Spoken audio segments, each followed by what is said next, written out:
बिस्मिल्लाहिर्रहमानिर्रहीम। क्या एलियंस का वजूद है? वो इस जमीन पर आते हैं और क्या हम उनसे मिल सकते हैं? तो नाजरीन, ये वो सवाल हैं जो 1200 साल कबल ऐसे उस्ताद से पूछे गए जो एक वक्त में 4000 शागिर्दों को पढ़ाया करते थे।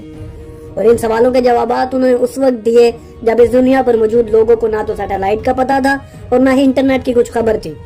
इनको अंदाजा ही नहीं था कि इस दुनिया के बाहर क्या है और किसी दूसरे सियारे पर भी हम जैसी कोई मखलूक रहती है या नहीं रहती। मगर इनमें ऐसे भी लोग थे कि जो उस दौर में ऐसे सवाल पूछते थे कि आज का इंसान इतनी जिद्दत के बाद भी वो सवाल सोचने से कासिर है।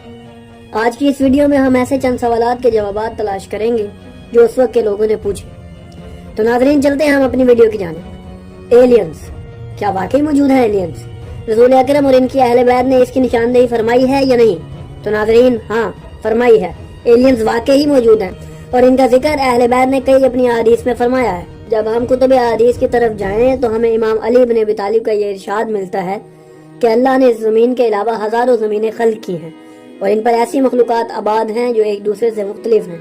इनकी जुबानें और खाना पीना भी एक दूसरे से अलग अलग है। मजीद मुतालिया करें तो हमें इमाम मोहम्मद बाकर का ये फरमान भी मिलता है कि ए जाबिर, क्या तुम ये गुमान करते हो कि सिर्फ तुम ही वो वाहिद मखलूक हो और तुम्हारे अलावा अल्लाह ने किसी दूसरी मखलूक को खल्क ही नहीं किया? तो जाबिर सुनो, अल्लाह ने कई हजार आदम और कई हजार आलमीन खल्क किए और तुम इनमें से आखिरी आलम में और आखिरी आदम की औलाद में से हो। तो नाज़रीन, इससे हमें अंदाजा हो जाता है कि अल्लाह ताला ने इंसानों के अलावा और भी मखलूकात बनाई हैं जो मुख्तलिफ जमीनों पर आबाद हैं। इन जमीनों के बारे में भी हमें बहुत कुछ कुतुब अहादीस में मिलता है जिनका हम जिक्र किसी और मुकाम पर करेंगे। अहले बैत ने यकीनन हर सवाल का जवाब हर इंसान की अकल के मुताबिक दिया है, मगर अफसोस ये है कि हम इनकी जिंदगियों के बारे में बहुत कम जानते हैं। इमाम अली का दूसरी मखलूकात की जमीन पर जाना और जाकर इन मखलूकात के फैसले करना भी एक आम बात थी। तो नाज़रीन, 1200 साल पहले जब खिलाफत अब्बासिया का आगाज था, उस वक्त इमाम जाफर सादिक लोगों को हजारों उलूम की तालीम दे रहे थे। इनके पास उस वक्त 4000 के करीब शागिर्द पढ़ते थे जो मुख्तलिफ मौज़ूआत पर इमाम से तालीम हासिल करते थे। इस मदरसे में इमाम से बहुत से सवाल पूछे जाते थे, जैसा कि इंसान कैसे बना, पानी से चिराग कैसे रोशन किया जाए।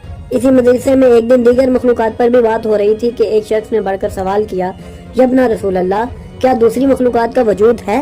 तो इस पर इमाम ने फरमाया, हाँ, वो मौजूद हैं और अपनी अपनी जमीनों पर आबाद हैं। साहिल ने पूछा कि क्या हम इनसे जाकर मिल सकते हैं? तो इस पर इमाम ने इरशाद फरमाया, नहीं, तुम इन्हें नहीं मिल सकते। रावी ने पूछा, क्या वजह है? तो इस पर इमाम ने इरशाद फरमाया, जिस जमीन पर तुम रहते हो यहाँ जिंदगी का निशान पानी जबकि मौत का निशान आग है। तो वो मखलूक जिससे तुम मिलने की ख्वाहिश करते हो, इनमें से अक्सर के यहाँ जिंदगी का निशान आग और मौत का निशान पानी है। तो किस तरह तुम वहाँ पर इनके दरमियान रह सकोगे? साहिल ये जवाब सुनकर समझ गया कि इनसे बराह रास्त मुलाकात मुमकिन नहीं। मगर नाज़रीन, फरमान के मुताबिक अल्लाह ने हजारों मखलूकात खल्क फरमाई हैं।